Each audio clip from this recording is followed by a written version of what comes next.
Hello friends, ह्या व्हिडिओमध्ये आपण फ्लो ॲनालायझर आहे, कंटिन्युअस फ्लो ॲनालायझर त्याचं अजून एक एक्झाम्पल बघणार आहोत.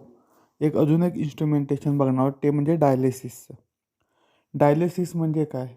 काही लहान मॉलिक्यूल, स्मॉल मॉलिक्यूल त्यामध्ये काय येतात, किंवा स्मॉल मॉलिक्युल्स किंवा inorganic ions such as chloride, sodium, small organic molecules such as glucose. हे काही स्पेसीज आहेत ज्या स्मॉल साईजचे आहेत, ते आपण high molecular mass species such as प्रोटीनपासून सेपरेट करतो आणि मग त्यांचं ॲनालिसिस करतो. ही जी प्रोसेस आहे सेपरेशनची, त्याला डायलिसिस असं आपण म्हणतो. Dialysis is often use in continuous flow method which separate inorganic ion such as chloride और सोडियम और small organic molecules such as glucose from hi molecular mass species such age protein. म्हणजे small molecule आपण large molecular स्पेसीजमधनं separate करतो, त्या प्रोसेसला dialysis असं आपण म्हणतो आणि कंटिन्युअस फ्लो मेथड डायलिसिससाठी वापरली जाते. आता इथे डायलिसिस करत असताना इथे हायड्रोफ्युलिक मेम्ब्रेन, सेल्युलोज ॲसिटेट किंवा सेल्युलोज नायट्रेटचं यूज केलं जातं. जे काय करतं, स्मॉल मॉलिक्युल्स आहेत किंवा आयन्स आहेत त्यांना डिफ्यूज व्हायला देतं आणि जे लार्ज मॉलिक्यूल आहेत त्यांना डिफ्यूज होऊ देत नाही. आता डायलिसिसचा वापर कुठे होतो? जेव्हा एखादं आपल्याला ॲनालिसिस करायचं आहे, पण सॅम्पलमधले काही आयन्स आपल्याला स्टडी करायचे आहेत, पण काही मोठे मॉलिक्युल्स, हाय मॉलिक्युलर वेट मॉलिक्यूल त्या आयन्ससोबत त्या सॅम्पलमध्ये असतील आणि ते जर ॲनालिसिसमध्ये इंटरफेअर करत असतील, तर असे मॉलिक्युल्स सेपरेट आउट करण्यासाठी डायलिसिसचा वापर केला जातो. Here we use a membrane which which allow small ion to diffuse through it, which is made up of cellulose acetate or nitrate. Cellulose acetate किंवा सेल्युलोज नायट्रेट्स आपण मेम्ब्रेन घेतो. एक आपण simple वर्डमध्ये एक चाळणी घेतो, ज्यामधनं हे स्मॉल आयन मॉलिक्युल्स आहेत हे डिफ्यूज होतात, हे चाळले जातात आणि जे लार्ज मॉलिक्यूल आहेत ते रिटेन राहतात, ओरिजिनल फ्लोमध्ये रिटेन होतात. त्याची डायग्राम तुम्ही स्क्रीनवर बघताय. आता इथे काय आहे, इथे 2 टेफ्लॉन प्लेट आहेत आणि त्याच्यामध्ये मेम्ब्रेन आपण प्लेस केलेला आहे. ह्या टेफ्लॉन प्लेट्स हे जे 2 फ्लो आहेत, एक रिएजंटचा आणि एक सॅम्पलचा, ह्यांना सेपरेट इथे करतायत. आता आपण इथे तुम्हाला एच टाईप स्ट्रक्चर बघायला मिळतं आहे. एचच्या अप्पर साईडचे जे 2 ट्यूबचे ओपनिंग्स आहेत, एक रिएजंटसाठी आहे आणि एक डिटेक्टरकडे जाणारी ट्यूब आहे, आणि डाऊनवर्ड साईडचे जे 2 आर्म आहेत तिथे ज्या ट्यूबचे ओपनिंग आहेत, एक सॅम्पल इनलेट आहे आणि एक वेस्टकडे जाणारी ट्यूब आहे. आता इथे आपण काय करतो, इथे मेम्ब्रेन वापरलेला आहे. इथे सॅम्पल जेव्हा आपण अलाव करतो ह्या ट्यूबमधनं फ्लो व्हायला, सोबत रिएजंट फ्लो व्हायला अलाव करतो, इथे काय होतं, ह्या मेम्ब्रेनमधनं फक्त जे स्मॉल आयन्स आहेत जे आपल्याला ॲनालाइज करायचे आहेत, स्टडी करायचे, ते स्मॉल आयन फक्त डिफ्यूज होऊन वरच्या साईडच्या ट्यूबमध्ये जातात आणि जे लार्ज आयन्स आहेत, मॉलिक्युल्स आहेत, ते ओरिजिनल फ्लोमध्ये तसेच राहतात आणि ते वेस्टकडे जातात.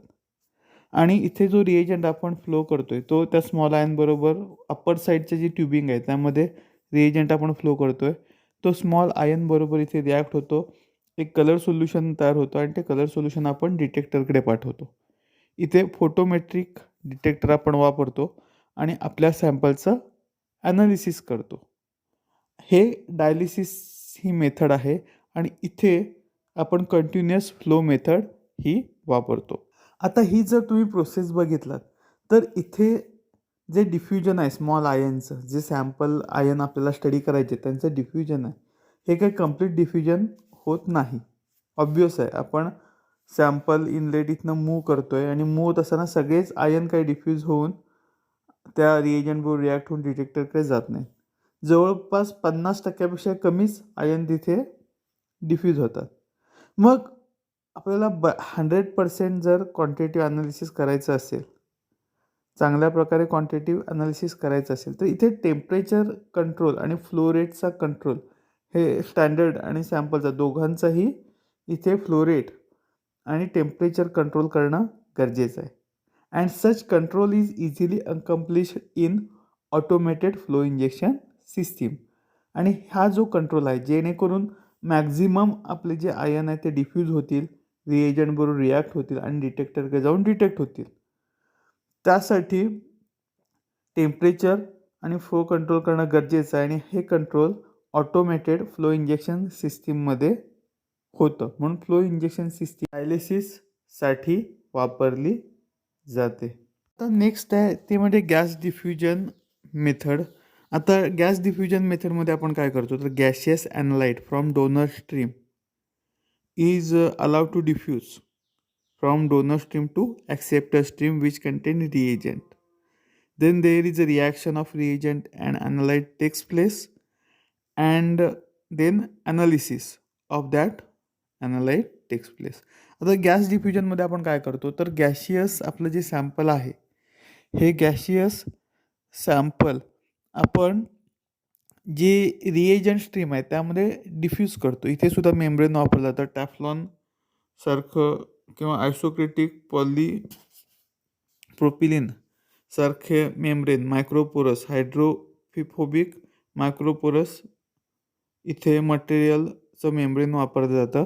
आणि गॅशियस ॲनालाइट आहे, हा गॅशियस ॲनालाइट रिएजंटमध्ये डिफ्यूज केला जातो आणि त्यातल्या जे इम्प्युरिटीज आहेत त्या सेपरेट आउट केल्या जातात आणि तो डिफ्यूज झाल्यानंतर रिएजंटबरोबर रिॲक्ट होतो, काहीतरी त्यापासून त्याच्या प्रॉपर्टी चेंज होतात आणि त्या चेंज झालेल्या प्रॉपर्टी आपण नंतर डिटेक्टरकडे चेंज करतो. असं गॅस डिफ्युजन टेक्निक आहे. सेम इन्स्ट्रुमेंट जे डायलिसिससाठी वापरलं जातं तिथे गॅस डिफ्युजन मेथडसाठी सुद्धा सेम इन्स्ट्रुमेंट वापरलं जातं. आता एक्झाम्पल बघायचं झालं तर कार्बोनेटचं अनालिसिस आपण बघूया. कार्बोनेटचं जे अनालिसिस आहे त्यातलं आपल्याला कार्बन डायऑक्साईड काढायचं आहे, मग त्यावरनं कार्बोनेट आपण काढणार आहोत. मग त्यासाठी आपण आपलं सॅम्पल आहे हे सल्फ्युरिक ॲसिड जो कॅरियर रिएजंट आहे त्याबरोबर आपण इथे पास करतो. पास केल्यानंतर हे जेव्हा त्या मेम्ब्रेनच्या इथनं पास होत असतं तेव्हा रिएजंट आपण एका साईडला सॅम्पल फ्लो करतो आहे, एका साईडला रिएजंट फ्लो करतो आहे. रिएजंट आपण हा ॲसिड बेस इंडिकेटर इथे वापरतो. मग काय होतं, जसं आपलं सल्फ्युरिक ॲसिड विथ ॲनालाइट मूव्ह होतं मेम्ब्रेनच्या इथे, तर त्यावेळी मेम्ब्रेनच्या इथनं जो कार्बन डायऑक्साईड गॅस आहे कार्बोनेटमधला तो कार्बन डायऑक्साईड गॅस डिफ्यूज होतो आणि रिएजंट ट्यूबमध्ये येतो आणि रिएजंट ट्यूबमध्ये ऑलरेडी ॲसिड बेस इंडिकेटर असल्यामुळे तिथे आपल्याला काहीतरी कलर चेंज मिळतो आणि हा जो चेंज झालेला कलर आहे तिथे काहीतरी कलर तयार होतो आणि हा कलर सोल्युशन हे नंतर आपण डिटेक्टरकडे म्हणजे फोटोमीटरकडे आपण मूव्ह करतो आणि तिथे फोटोमीटरच्या सिग्नलवरनं अमाऊंट ऑफ कार्बन डायऑक्साईड आणि त्यावरनं अमाऊंट ऑफ कार्बोनेट आपण स्टडी करतो. ही झाली गॅस डिफ्युजन मेथड आणि ह्या मेथडसाठी सुद्धा कंटिन्युअस फ्लो मेथड ही वापरली जाते, ऑटोमॅटेड टेक्निक वापरलं जातं. अजून एक method separation method flow injection analysis through आपण वापरू शकतो ते म्हणजे लिक्विड एक्स्ट्रॅक्शन और सॉल्वंट एक्स्ट्रॅक्शन. सॉल्वंट एक्स्ट्रॅक्शन मेथडसुद्धा आपण इथे सॉल्वंट एक्स्ट्रॅक्शन मेथडमध्ये सुद्धा फ्लो इंजेक्शन ॲनालिसिस हे ऑटोमॅटेड टेक्निक आपण वापरू शकतो. आता इथे जर आपण बघायला गेलो तर सिम्पल इन्स्ट्रुमेंटेशन आहे जे तुम्हाला डायग्राममध्ये दिसतं आहे. इथे 2 इनलेट आहेत, एक एक ॲक्वियस लिक्विडसाठी आहे आणि एक ऑर्गॅनिक लिक्विडसाठी आहे. ही जी दोन्ही लिक्विड्स आहेत ॲक्वियस लिक्विड आणि ऑर्गॅनिक लिक्विड. आता ॲक्वियस सॅम्पल ज्या ट्युबिंगमधनं पास होतं आहे ॲक्वियस लिक्विड तिथे एक सॅम्पल इंजेक्शन चेंबरसुद्धा दिलेला आहे. त्या थ्रू आपण सॅम्पल ॲक्वियस लिक्विडमध्ये ट्रान्सफर करतो. आता हे ॲक्वियस लिक्विड सॅम्पल घेऊन पुढे एक कॉईल बघायला मिळते, एक्स्ट्रॅक्शन कॉईल असं आपण त्याला म्हणूया आणि ऑर्गॅनिक लिक्विडसुद्धा तिथे त्या ॲक्वियस लिक्विड प्लस सॅम्पलला येऊन मिळतं आहे आणि इथे त्या कॉईलमध्ये ॲक्वियस सॅम्पल प्लस ऑर्गॅनिक लिक्विडचं तिथे मिक्सिंग होतं, थोरो मिक्सिंग होतं, तिथे एक्स्ट्रॅक्शन होतं आणि ॲक्वियस फेजमधलं सॅम्पल ऑर्गॅनिक लिक्विडमध्ये येतं.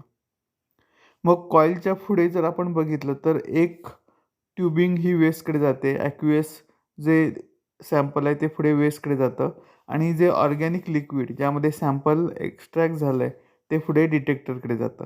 आधी ते वेगवेगळ्या प्रकारचे डिटेक्टर वापरले जातात.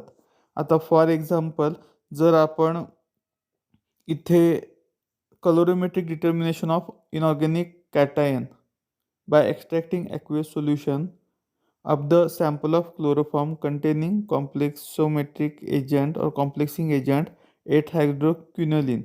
हे जर एक्झाम्पल बघितलं तर इथे आपण कलोरीमीटर हा डिटेक्टर म्हणून वापरतो. इथे आपण काय करतो, ॲक्वियस सोल्युशन घेतो, ते ॲक्वियस ट्युबिंगमधनं पास करतो, सॅम्पल इंजेक्टरच्या इथनं सॅम्पल इंजेक्ट करतो, मग आपल्या ॲक्वियस सोल्युशनमध्ये सॅम्पल येईल, म्हणजे ॲक्वियस सॅम्पल तयार होईल. दुसऱ्या ट्युबिंगमधनं लिक्विड आपण पास करतो आहे, जसं आपण डायग्रॅममध्ये बघतो आहे, आणि दोन्ही आपण जिथे एक्स्ट्रॅक्शन कॉईल आहे तिथे ते दोन्ही एकामेकाबरोबर मिक्स होतात. एक्स्ट्रॅक्शन कॉईलमध्ये प्रॉपर एक्स्ट्रॅक्शन होतं. ॲक्वियसमधलं जे सॅम्पल आहे, इनऑर्गॅनिक आयन कॅटायनचं सॅम्पल आहे, हे ॲक्वियसमधनं ऑर्गॅनिक लेअरकडे येतं आणि मग ॲक्वियस लेअर आपण बाहेर काढून टाकतो, ती वेस्टकडे आपण पाठवतो. आणि हे जे ॲक्वियस रिएजंट आहे, aqueous plus sample, organic sample आहे, क्लोरोफॉर्ममध्ये मिक्स झालेलं सॅम्पल आहे, हे पुढे आपण डिटेक्टरकडे पाठवतो. 8-हायड्रॉक्झिक्विनोलिन इथे आपण वापरतो आहे, त्यामुळे कलर सोल्युशन तयार होतं आणि कलोरीमेट्रिक ॲनालिसिस त्या कॅटायनचं आपल्याला बघायला मिळतं. अशी सिम्पल सॉल्वंट एक्स्ट्रॅक्शन मेथड आपण फ्लो इंजेक्शन मेथड किंवा continuous flow method through run करू शकतो. म्हणजे सॉल्वंट एक्स्ट्रॅक्शनमध्ये सुद्धा ऑटोमेशन आपण आणू शकतो. आता ह्या झाल्या काही सेपरेशन टेक्निक ज्या आपण FIA थ्रू वापरू शकतो. Flow injection system through automatically त्या रन करू शकतो. आता इथे आपण थांबूया. थँक्यू.